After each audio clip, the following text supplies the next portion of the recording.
Jewel of western India, land of lions గా పిలుచుకునే గుజరాత్ని భారీ వర్షాలు ముంచేశాయి. వర్షాల ధాటికి వల్సాద్ జిల్లా మునిగిపోయింది. గుజరాత్లోని 10 జిల్లాలకు, ఒకటి కాదు రెండు కాదు, ఏకంగా 10 జిల్లాలకు రెడ్ అలర్ట్ని జారీ చేసింది భారత వాతావరణ శాఖ. విద్యా సంస్థలకు సెలవులు ప్రకటించింది అక్కడ ప్రభుత్వం. 36 గంటల్లో ఏకంగా 120 సెంటీమీటర్ల వర్షపాతం. మీరు వింటోంది, నేను అంటోంది అక్షరాల నిజం. 3 రోజులు కాదు, ఏకంగా రోజున్నర వ్యవధిలోని 120 సెంటీమీటర్ల వర్షపాతం నమోదైంది. దీంతో ఆ వర్ష బీభత్సాన్ని విజువల్స్ మీరు చూస్తున్నారు. పూర్తిగా నగరం నీళ్లలో కాదు, నీళ్లలోకి నగరం చిక్కుకుందన్నట్టుంది విజువల్స్. వరదల్లో చిక్కుకున్న ఏకంగా అక్కడ వాహనాలంటే అర్థం చేసుకోవచ్చు. వాహనాల పరిస్థితి ఎలా ఉంటే అక్కడ ప్రజల పరిస్థితి ఇంకెంత దారుణంగా ఉంటుందో మీ ఊహకే విడిచిపెడుతూ ఉన్నాను. వరదల్లో ఏకంగా 1200 మంది చిక్కుకున్నారు. 22,000 మంది సురక్షిత ప్రాంతాలకి తరలించడం జరిగింది. నవ్సారి, సూరత్, అహ్మదాబాద్, ఖేడా, తాపి, డాంగ్స్ జిల్లాల్లో భారీ వర్షాలు పడ్డాయి. ఆయా జిల్లాలకు ఎన్డీఆర్ఎఫ్, ఎస్డీఆర్ఎఫ్ బలగాలు చేరుకున్నాయి. ముఖ్యమంత్రి భూపేంద్ర పటేల్తో మాట్లాడారు ప్రధాని నరేంద్ర మోదీ. రాష్ట్రాన్ని అన్ని విధాలా ఆదుకుంటామంటూ హామీ ఇచ్చారు ప్రధాని. దానికి సంబంధించి విజువల్స్ మీరు చూస్తున్నారు. ఇది కేవలం జస్ట్ గ్లిమ్స్ మాత్రమే.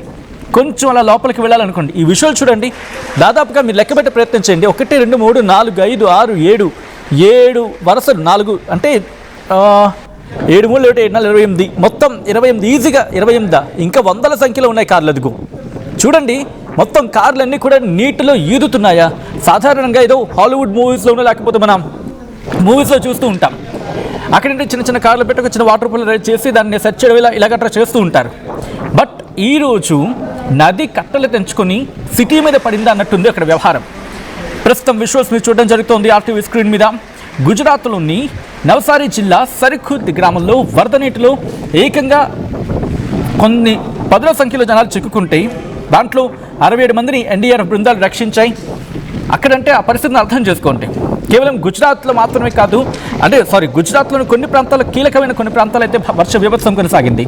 వల్సాద్ జిల్లాలో భారీ వర్షాలు పడ్డాయి. దీంతో లోతట్టు ప్రాంతాల్లోకి వర్షపు నీరు చేరుకుంది. మీరు చూడొచ్చు, వర్షపు ధాటికి మీరు ఒక పక్క వర్షం నీరు రోడ్ల మీద నిలిచిపోయింది. ఒకసారి విజువల్స్ చూద్దాం.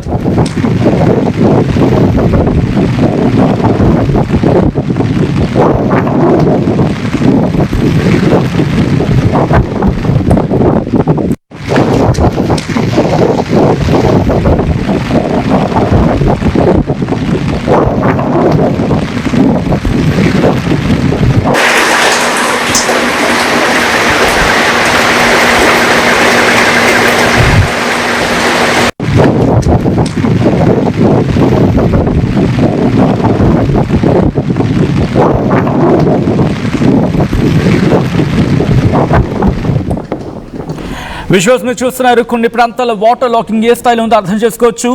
నందనగర్ సొసైటీలోని, ఎక్కడది, వెజల్పూర్ ప్రాంతంలో, అహ్మదాబాద్లోని వెజల్పూర్ ప్రాంతంలోని నందనగర్ సొసైటీ దగ్గర ప్రస్తుతం ఆ విజువల్స్ మీరు చూస్తూ ఉన్నారు. ఎటువంటి పరిస్థితి ఉందని చెప్పి. ఇంకొన్ని ప్రాంతాల్లో మోకాలి లోతు నీరు గుజరాత్ని అస్తవ్యస్తం చేసేసింది. ప్రజా జీవనాన్ని స్తంభింపజేసింది. రోడ్డు మీదకి రావాలంటేనే, రోడ్డు మీదకి వచ్చి అడుగు బయట పెట్టాలంటేనే ప్రజలు భయపడిపోతున్న పరిస్థితి. ఇక అపార్ట్మెంట్ల పరిస్థితి ఇక చెప్పక్కర్లేదు. తాగునీటి కోసం వాళ్ళు పడుతున్న అవస్థలు మీరు చూడొచ్చు. క్యాన్లు పట్టుకొని, ఎందుకంటే పూర్తిగా రోడ్ల మీద నీరు నిలిచిపోయింది. కొన్ని ప్రాంతాల్లో వర్షపు నీటిలోనే ఇంకా అక్కడ నగరాలు ఉన్నాయి. ఇంకొన్ని ప్రాంతాలు అయితే విద్యుత్ సరఫరా నిలిచిపోయింది. దీంతో అడుగు ముందుకు వేయాలంటే ఆలోచించాల్సిన పరిస్థితి. ఎక్కడ మ్యాన్ హోల్స్ ఓపెన్ అయ్యి ఉంటాయని చెప్పి ఇంకాస్త భయం. ఇంకొన్ని ప్రాంతాల్లోకి అయితే ఆ వెహికల్స్ వస్తున్న సందర్భంలో భయపడిపోతున్నారు. అక్కడ ఎక్కడ వాటర్, అఫ్కోర్స్ వెహికల్ వస్తున్నప్పుడు వాటర్ మూవ్మెంట్ ఎక్కువ ఉంటుంది కదా, కాస్త వాళ్ళు భయాందోళన వ్యక్తం చేస్తున్నారు. ఇంకొంతమంది ఊర్లను విడిచిపెట్టి వెళ్ళిపోతున్నారు. చుట్టుపక్కల ప్రాంతాల్లో ఎక్కడైతే వాటర్, మరి ముఖ్యంగా వర్ష బీభత్సం అంతగా లేదు, ఆ జిల్లాలకు లేకపోతే ఆ ప్రాంతాలకు వెళ్ళిపోయే ప్రయత్నం చేస్తున్నారు. ఇంకొంతమంది నిత్యావసర సరుకులకి ఇబ్బందులు పడుతూ, నానా తంటాలు పడుతూ, ఇక తప్పని పరిస్థితులు రోడ్డు మీద బయటకు వచ్చి నిత్యావసర సరుకులు తీసుకెళ్తున్న విజువల్స్ మీరు చూడొచ్చు. ఇంకొంతమంది ఆ నీటిలోని ఇక ఆఫీసులకు బయలుదేరుతున్నారు.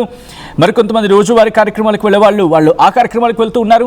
ఇంకొంతమంది తాగునీటి కోసం, అలాగే సరుకుల కోసం, నిత్యావసరాల కోసం రోడ్ల మీదకి రావాల్సిన పరిస్థితి ఉన్నప్పుడు వస్తూ ఉన్నారు. కానీ ఆ వర్ష బీభత్సం మీరు చూడొచ్చు, ఒక్కసారిగా గుజరాత్ని అల్లకల్లోలం చేస్తుందని చెప్పుకోవాలి. వల్సాడ్ జిల్లాలో భారీ వర్షాలు పడ్డాయి. దీంతో లోతట్టు ప్రాంతాలు జలమయమయ్యాయి.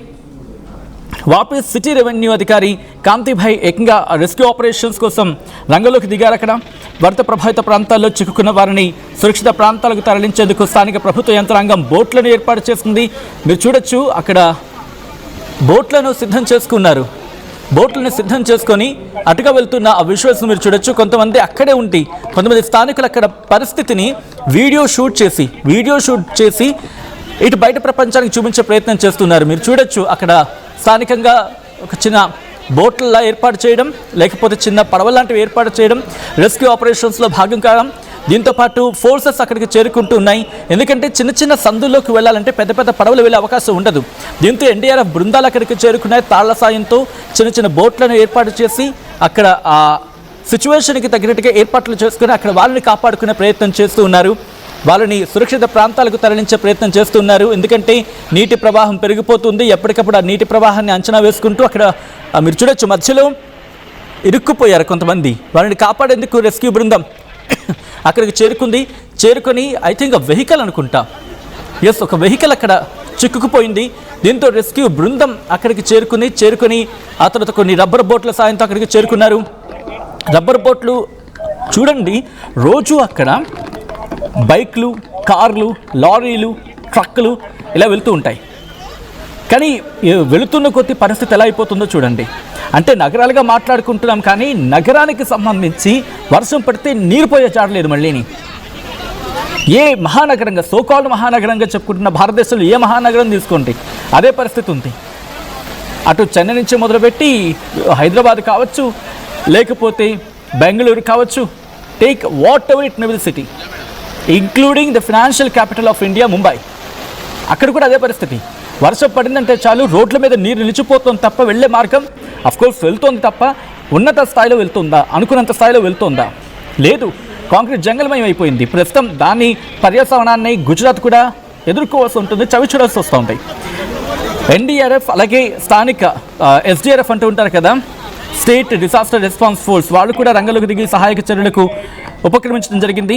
ఇక్కడ బాధితులకు ఆహారం, తాగునీరు, అత్యవసర వైద్య సదుపాయం అందించేందుకు కూడా ప్రభుత్వం ఏర్పాట్లు చేసినప్పటికీ కూడా ఇబ్బందులు అయితే ఎదురవుతున్నాయి. కోర్స్ ఇటువంటి సందర్భాల్లో ఆ ఇబ్బందులు పడుతూ ఉంటారు, ఇబ్బందులు ఎదురవుతూ ఉంటాయి. అయితే ఇక్కడ ఎలాంటి ప్రాణ నష్టం, ఆస్తి నష్టం జరగకుండా ఎప్పటికప్పుడు అలర్ట్ చేసే ప్రయత్నం చేస్తుంది స్థానిక ప్రభుత్వం. అండ్ ఇప్పటికే నవసారి జిల్లాలోని సర్కులాద్ ఈ గ్రామంలో వరద నీటిలో 67 మంది చిక్కుకుంటే వారిని కాపాడింది ఎన్డీఆర్ఎఫ్. దాంతోపాటు ఫ్లాష్ ఫ్లడ్స్తో ప్రజలు బిక్కుబిక్కుమంటూ ఉన్నారు. దీంతోపాటు ఇదే ఇన్ఫర్మేషన్ ఎన్డీఆర్ఎఫ్కి చేరుకొని వెంటనే రంగంలోకి దిగింది. ఈ రెస్క్యూ సిబ్బంది కాపాడిన 25 మంది మహిళలు, 22 మంది చిన్నారులు, వీళ్ళు వెంటనే వాళ్ళని సెక్యూర్ ప్లేస్కి తరలించడం జరిగింది. మరి ముఖ్యంగా తుఫాను బిల్డింగ్లు అంటూ ఉంటారు. కొన్ని సందర్భాల్లో వరద సహాయక బృందాలు కొన్ని ఏర్పాట్లు చేస్తుంటారు, తాత్కాలిక షెల్టర్స్ని వాటిని ఏర్పాటు చేస్తుంటారు. ఆ షెల్టర్స్కి తరలించిన పరిస్థితి ఉంది. ఇంకా ఎవరైనా వరదలు చిక్కుకుంటే కనుక మాకు చెప్పండి అంటూ వారు చెప్పుకొస్తున్నారు. రెస్క్యూ ఆపరేషన్స్ అయితే కంటిన్యూ అవుతూ ఉన్నాయి. దీంతోపాటు సురేంద్రనగర్ జిల్లాలో భారీ వర్షం కురుస్తుంది. అక్కడ ప్రజలు కూడా వర్షం నీటిలో చిక్కుకున్నారు. 27 మందిని గ్రామస్తులు రక్షించాలంటే అర్థం చేసుకోవచ్చు.